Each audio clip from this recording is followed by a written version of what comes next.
Bonjour à tous, bienvenue pour cette nouvelle vidéo. Aujourd'hui, je vais vous présenter le mode qui tape vraiment le plus à la coco. Donc cette vidéo est en hommage à Ombra. Toutes les vidéos qu'on voyait de cet ancien Yop qui tapait à plus de 10 000 à la coco à l'époque, juste avec des stats. Je crois que c'était à l'époque, même avant les boucliers, les dommages finaux, etc. Donc c'est un petit clin d'œil comme quoi faire moins 10 000 avec une coco est toujours possible. Et je vais vous montrer aujourd'hui avec ce stuff, même après le nerf bouclier, le fait d'avoir deux trophées 6% et 6% permettent de compenser largement le manque des 15% sur le bouclier. Et sachant que même avec le nerf JH, on peut toujours faire moins 10 000 avec une coco.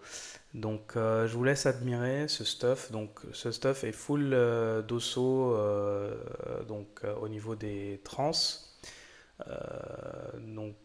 J'ai du bon matos, on va dire. Ce qui est un peu limite, c'est qu'au niveau de la force et de la puissance, au total, on peut gagner encore jusqu'à 25 de force et de puissance en cumulé sur les G des stuff. Parce il faut faire certaines concessions des fois sur les G. Et du coup, là, pour être vraiment suropti, on peut gagner 25 de stats. Il faut savoir que pour le combat aussi, pour un petit disclaimer, je me suis mis des gummies.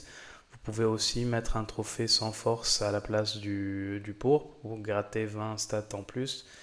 Et ça, c'est dans l'optique de vraiment faire une optimisation vraiment ultime sur les stuffs, quoi. Donc, trêve de bavardage, je vais lancer le putsch et je vais vous montrer de quoi est capable ce Yop. Donc, pour ce faire, regardez, donc là je suis en 11-6, c'est complètement normal, donc j'ai optimisé les Dofus offensifs. Il faut savoir qu'on peut même jouer un ébène si on est à plusieurs pour vraiment booster l'ébène mêlée une fois que la coco est chargée, tout en boostant notre tutu. Ça combotte bien évidemment de façon parfaite, par exemple en s'équipant de la petite flamiche. Et là, effectivement, il faut savoir que donc il n'y a pas d'ocre, on peut ajouter l'ocre. Normalement, on peut jouer de façon un peu plus opti. Mais là, c'est vraiment pour faire un gros dégât. Donc je vais vous montrer. Donc là, j'ai le massacre, j'ai la puissance, j'ai la coco. Donc vu qu'on joue nébuleux, je vais passer le T1 et je vais lancer ma coco dans le vide. Après, je vais booster mon tutu. Là, je me permets de lancer la puissance. Il faut savoir que je suis à 100% sur les sorts de boost. Parce que le stuff donne 89 normalement et pas 88. Ici, il me manque un crit sur le bouclier, sachant que j'ai la version du bouclier en perf aussi, mais pas en dosso, donc en do crit. C'est mieux les dosso sur la coco, vous allez voir. Et là, je me permets de juste me booster et booster le tutu.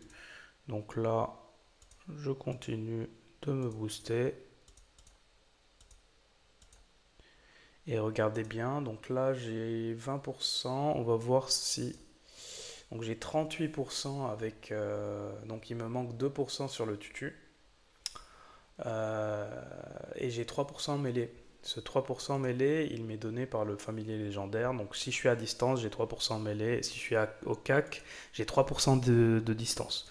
Donc là, pour vous montrer l'abus de ce stuff, donc je vais faire un petit pour pousser le truc encore plus loin. Regardez la Q, 2800. La pression qui touche les 2000, c'est magnifique. L'épée Diop 2500 sans la conquête.